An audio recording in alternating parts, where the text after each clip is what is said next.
understood. Here's the rewritten story for 1. In the quiet outskirts of Elwood, a small town nestled deep in the Appalachian Mountains, whispers of strange occurrences had always danced through the cold, pine-scented air. One chilly autumn night in 2015, as the moon cast its pale glow over the craggy landscape, 4 teenagers, Mason, Claire, Diego, and gathered near an abandoned sawmill at the edge of the woods. They had spent the evening laughing and swapping ghost stories, their breaths misting in the frosty air. Diego, always eager to document their adventures, held up his old camcorder, its grainy lens capturing their lively banter. "I bet none of you have the guts to check out the old mill," Diego teased, pointing to the decrepit structure silhouetted against the moonlit forest. The others exchanged skeptical glances, but followed him nonetheless, their footsteps crunching over the brittle leaves.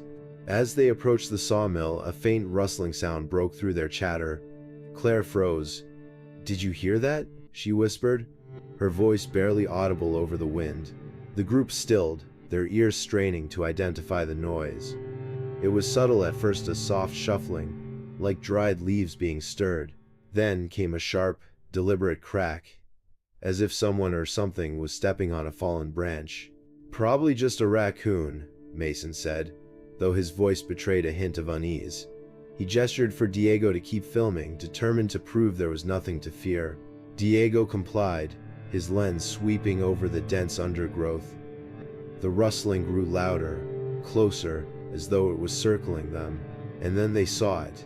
From the shadows of the underbrush emerged a figure unlike anything they had ever seen. It was small, no taller than a toddler, but its features were grotesque. A bulbous head, crooked nose, and sharp protruding teeth glinted in the moonlight. Its limbs were spindly, moving with an unnatural jerking motion that seemed both hesitant and menacing. But it was the eyes, round, glowing like embers, that paralyzed them with terror.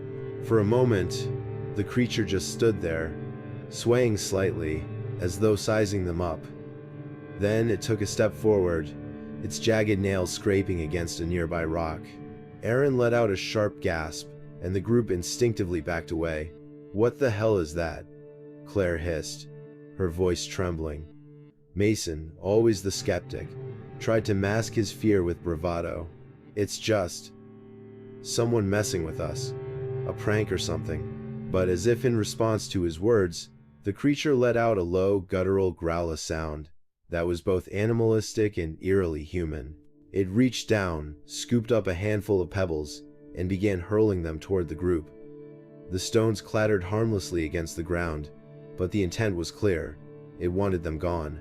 "Run," Diego whispered, his voice barely audible over the thundering of his heart. They didn't need to be told twice.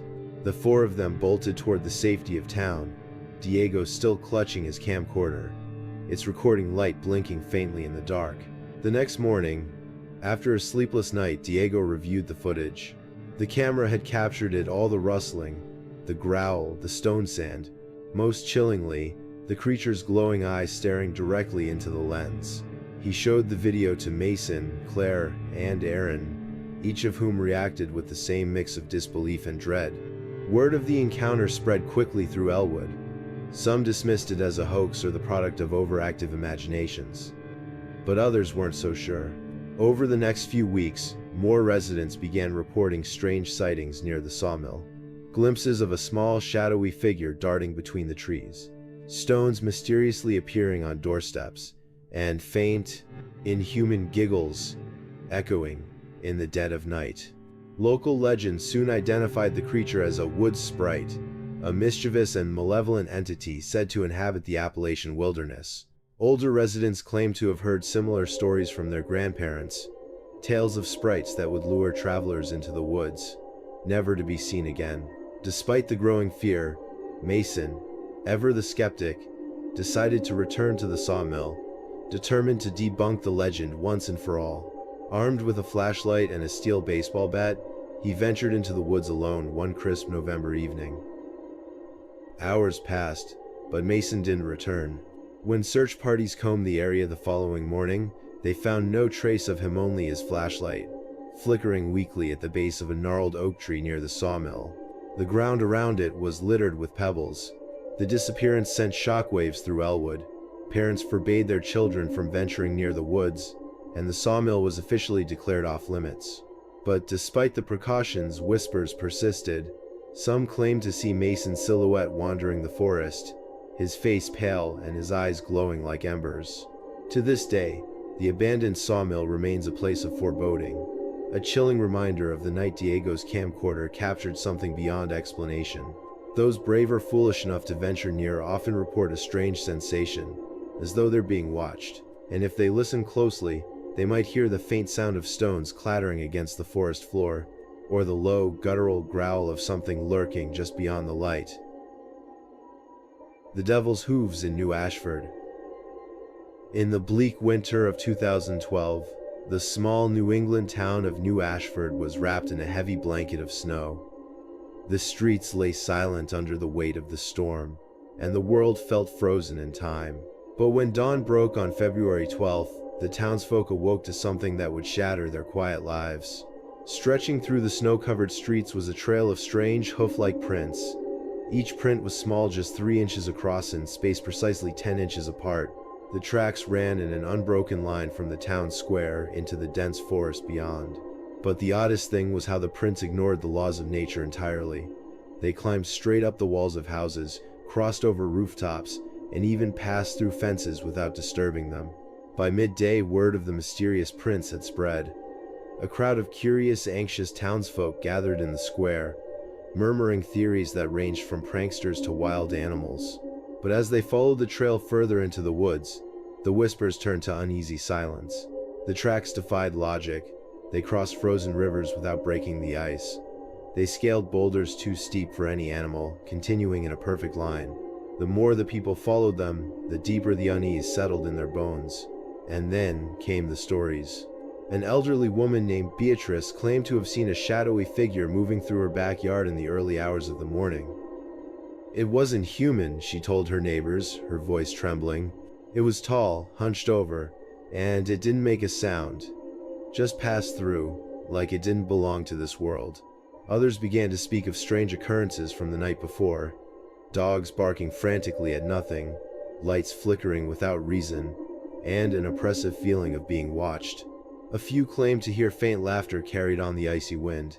By evening, the atmosphere in New Ashford had shifted from curiosity to fear. A group of men, armed with rifles and flashlights, decided to track the prints deep into the woods. Among them was Sheriff Tom Hargrove, a man known for his steady demeanor, but even he couldn't hide the unease in his voice as he led the group into the dark forest. The woods were eerily quiet, the only sounds their crunching footsteps and the distant hoot of an owl. The trail of prints continued, unwavering, deeper and deeper into the wilderness. And then, abruptly, they stopped. The men stood in a clearing, their flashlights casting long, distorted shadows on the snow. The prints ended in the center of the clearing, as if whatever had made them had simply vanished into thin air. There were no signs of a struggle, no disturbed snow, just the final, solitary hoofprint pressed deep into the ground. As the men stood there, their breath visible in the freezing air, a low, guttural sound echoed through the trees. It wasn't an animal noise, nor was it human. It was something in between a guttural, resonant growl that seemed to vibrate through the ground itself. The men exchanged nervous glances, their grip tightening on their weapons. Then, without warning, the growl stopped, replaced by a chilling silence. The forest seemed to hold its breath, and the men felt an overwhelming urge to leave. Sheriff Hargrove, his voice tight, ordered everyone to head back to town. None of them argued. The group returned to New Ashford, but the feeling of dread lingered. The following day, the sheriff organized a larger search party, but the trail had disappeared. The fresh snowfall overnight had erased the tracks, leaving no evidence of their existence. But the fear remained. Over the weeks that followed, strange occurrences plagued New Ashford. Livestock went missing, their pens left undisturbed. Families reported hearing scraping sounds on their rooftops at night, only to find hoof-like marks in the snow the next morning. The sightings of the shadowy figure continued, always fleeting, always just at the edge of vision. One particularly chilling account came from a young girl named Lucy, who claimed to have seen the creature outside her bedroom window one night. She described it as tall, with glowing red eyes and twisted, elongated limbs. It smiled at me, she whispered to her mother the next morning, her voice barely audible. But it wasn't a nice smile. It was hungry. Despite the growing fear, some residents tried to dismiss the events as mass hysteria or elaborate pranks. But the stories refused to fade, and the unease in New Ashford grew with each passing night. Then, as suddenly as it had begun, the occurrences stopped. The strange hoofprints, the shadowy figure, the eerie soundsol of it vanished. Life in New Ashford slowly returned to normal, though the scars of that winter lingered in the minds of those who had experienced it. Years later, the story of the Devil's Hooves in New Ashford became a local legend, whispered around campfires and recounted during stormy nights. Some claimed it was the work of a demon, drawn to the isolation of the town. Others suggested it was an ancient spirit, disturbed by human encroachment on its land. Whatever the truth, one thing remained certain. Those who had seen the tracks, who had felt the oppressive presence in the woods, would never forget. And sometimes, on the coldest, quietest nights, when the snow lies thick and undisturbed, a faint trail of hoofprints can still be found in the woods, always in a perfect line, always leading nowhere. The specter of Willow Creek. In the autumn of 1928, deep in the rolling hills of Pennsylvania, the Willow Creek farm stood secluded among sprawling fields and thick groves of oak trees. Owned by the Thornton family, the farm was unremarkable in every way except for the stories. The locals whispered about strange occurrences, tools that disappeared without a trace, animals that refused to graze near certain parts of the property, and, most chillingly, the persistent rustling and scratching sounds coming from within the farmhouse walls. It began as a faint annoyance to light tapping behind the wooden panels of the dining room, a sound easy to dismiss as mice or squirrels. But over the weeks the noises grew louder, more deliberate. Sometimes it sounded like tiny claws scraping the wood. Other times it was a low guttural growl that sent shivers down the spine. By mid-October, the noises were impossible to ignore. One night, as the family gathered around the fireplace, 12-year-old Maggie Thornton froze mid-sentence, her gaze fixed on the far wall. "There it is again," she whispered.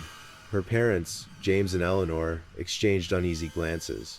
James, determined to protect his family, grabbed a flashlight and a broom, pried open the nearest panel and shone the light into the dark cavity between the walls. "Nothing," he muttered, but his voice wavered. He replaced the panel, and the family went to bed, though none of them slept soundly. The following night, the creature revealed itself. It began with a series of loud bangs echoing through the walls, jolting the family awake. James grabbed his shotgun and rushed downstairs, Eleanor close behind. Maggie, too frightened to stay alone, clutched her mother's arm. Then, from the shadows of the living room, came a voice high-pitched and scratchy, as though spoken through clenched teeth. "Why do you disturb me?" The Thorntons froze. The voice came again, more insistent this time. "Leave me be, or you'll regret it." James aimed the shotgun at the wall, his hands trembling. "Who's there? Show yourself." And then it did. From a gap in the wall near the fireplace, a small figure emerged, its movements swift and unnatural. It was no larger than a house cat, with matted, yellowish fur, a bushy tail, and eyes that glinted like coins in the firelight. Its face was almost human, but grotesquely distorted, with sharp teeth that glinted as it grinned. "I am Rix," it said, its voice dripping with malice, "the watcher of this house, and you are trespassers." The family stood paralyzed, unsure whether to flee or confront the creature. Maggie, her voice trembling, spoke up. "What do you want?" Rix tilted its head, as though considering the question. "I want what's mine. This land, this house. You can stay, but only if you obey my rules." "Rules?" James asked, his voice hardening. "This is our home. You have no claim here." At that, Rix's grin widened, revealing rows of sharp, jagged teeth. "Then you'll leave, one way or another." Before anyone could respond, the creature darted back into the wall, its laughter echoing through the house. The Thorntons spent the rest of the night huddled together, too terrified to move. The next day, James and Eleanor consulted Father Patrick, the local priest, who dismissed their account as hysteria. Frustrated but determined, James decided to set traps throughout the house. He filled the gaps in the walls with steel wool, boarded up every crevice he could find, and set poison in the basement. But Rix was clever. The traps were either untouched or mysteriously dismantled, and the noises in the walls only grew louder. One evening, Maggie returned from school to find the words, "Get out," scratched into the wood of her bedroom door. Her belongings were strewn across the floor, and the mirror was shattered, its jagged edges reflecting the words etched in the glass. Mine. Terrified, the family packed their belongings and fled to a nearby inn. But even as they tried to leave the farm behind, strange occurrences followed. At the inn, they heard scratching at their windows at night, and Maggie found her belongings rearranged in her suitcase.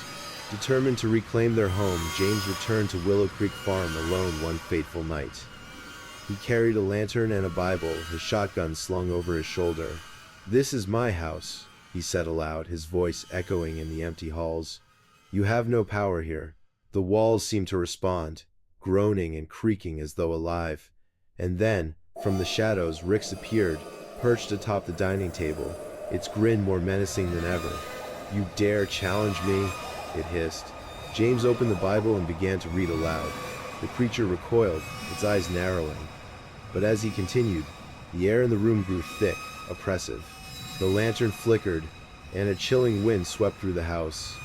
Rix let out a blood-curdling scream and disappeared into the walls. For a moment, there was silence. James breathed a sigh of relief and lowered the Bible. But as he turned to leave, the walls erupted in a cacophony of pounding and growling. From every corner of the house, voices echoed, whispering his name, taunting him. The next morning, when Eleanor and Maggie arrived to check on James, they found the farmhouse eerily silent. His shotgun lay abandoned on the front porch, the Bible open on the dining table, but James was nowhere to be found. The farm was abandoned after that. The locals avoided it, claiming they could hear whispers and laughter emanating from the boarded-up windows at night. Some said they saw James's shadow moving through the fields, his lantern glowing faintly in the dark. Years later, the legend of Rix, the specter of Willow Creek, became a cautionary tale told to children on stormy nights. Those who dared to approach the farm swore they could feel eyes watching them from the cracks in the walls. And in the stillness of the night, if they listened closely, they could hear a voice whispering, "This is mine."